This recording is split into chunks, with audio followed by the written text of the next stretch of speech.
Shawn Micro Clarke. Just give me a second.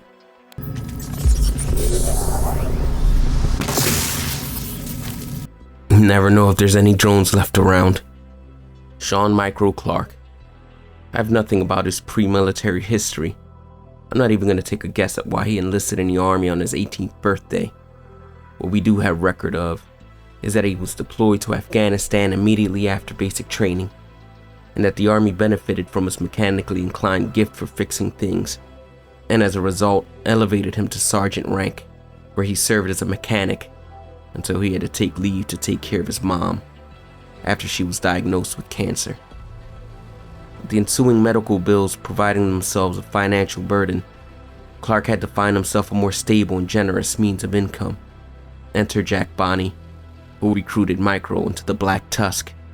You know, I can't ever fault a man for finding whatever means are at his disposal to provide for his family. And while it was admirable for Micro to do this for his, at a certain point I think he lost any amount of justification we could have given him. He embraced the setting aside of ethics too easily, and he enjoyed the violence a bit too much, evident here in his communications with our old friend Vikram Malik. I need more batteries, Vic. I gave you enough for 6 months. You don't need more batteries, you just need to charge them. And how do you suppose I do that, Vic?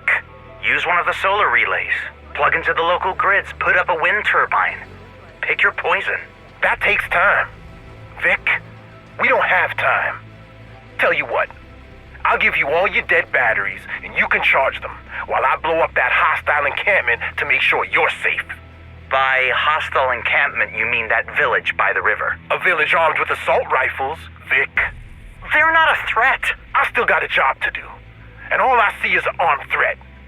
Make yourself useful and fix my batteries. For those of us that may need a bit of a refresher, Vikram Malik was former CTO of Odea. We ended up rescuing him from some hyenas at the Odea Technology office, where he was being forced to repair hyena gear. He left pretty abruptly after the rescue, but he attempted to make it up to us by giving us a lead on some battery packs that we desperately needed for the theater settlement. Malik's arrangement ended up taking us to the Odea retail store.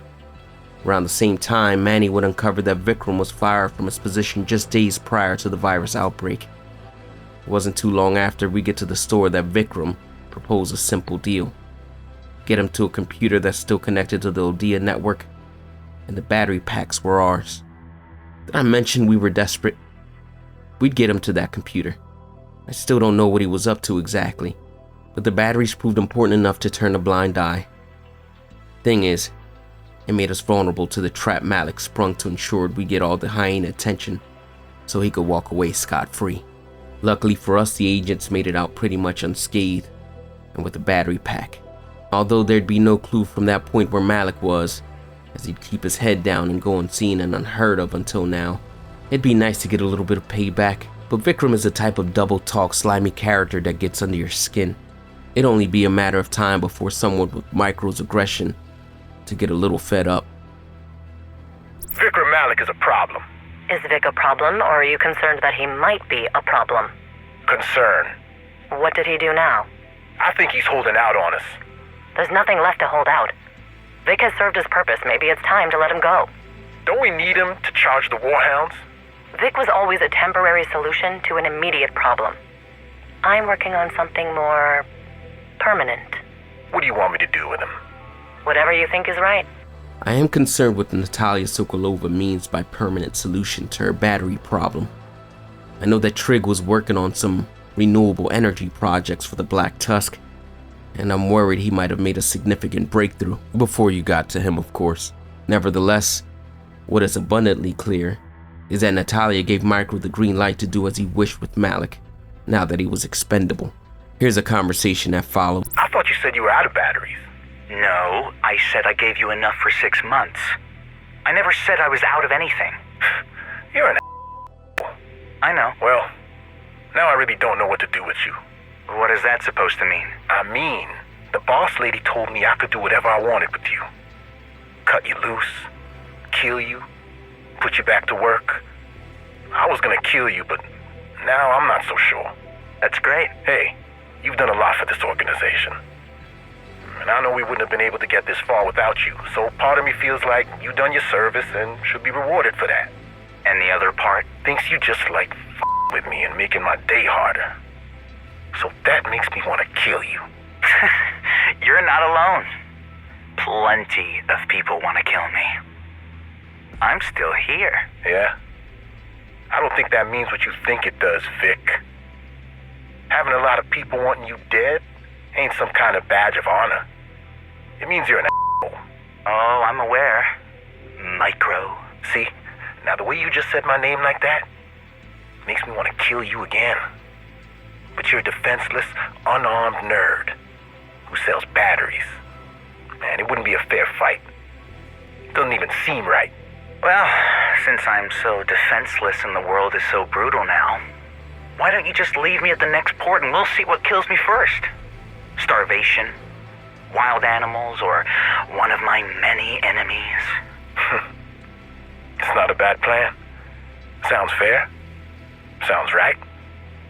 Yeah, I think she'll like that outcome. It's pretty hilarious that Micro settled on a punishment/reward suggested by Malik's own weaselly mouth. I always wondered how he stayed ghost for so long. Now we know. But now that he's outside of the protective cover of the Black Tusk, we'll see if fortune allows us to cross paths with him somewhere down the line. That's if the hyenas don't pick him apart first. Speaking of invisible, there are some reports of agents attempting to circumvent our shade GPS mechanisms. Isaac, as a result, has been marking those of you rogue for a limited amount of time.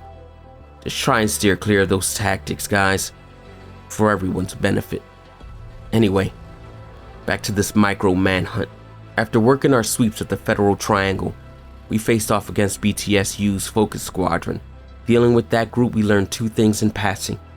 One, that this unit was going to be a preliminary attempt at working together with the True Sons. We cut it off before anything could get started, though. The second thing we learned was that with a fresh supply of battery packs from Malik, Micro moved to settle in at Viewpoint. To get to him, you agents would have to work through warhounds, drones, Black Tusk operatives, all the way into the production studio, and it was there that you all shut his operation down. I'll say this, Micro may be long gone, but just like he found space to commend Vikram on his contributions to the Black Tusk, Micro in like fashion will have left behind his own legacy. From Razorback drones to his infamous and legendary explosive ones. Every time I hear that sound, I remember Shawn Clarke for the psycho he was. Good job, agents. End entry.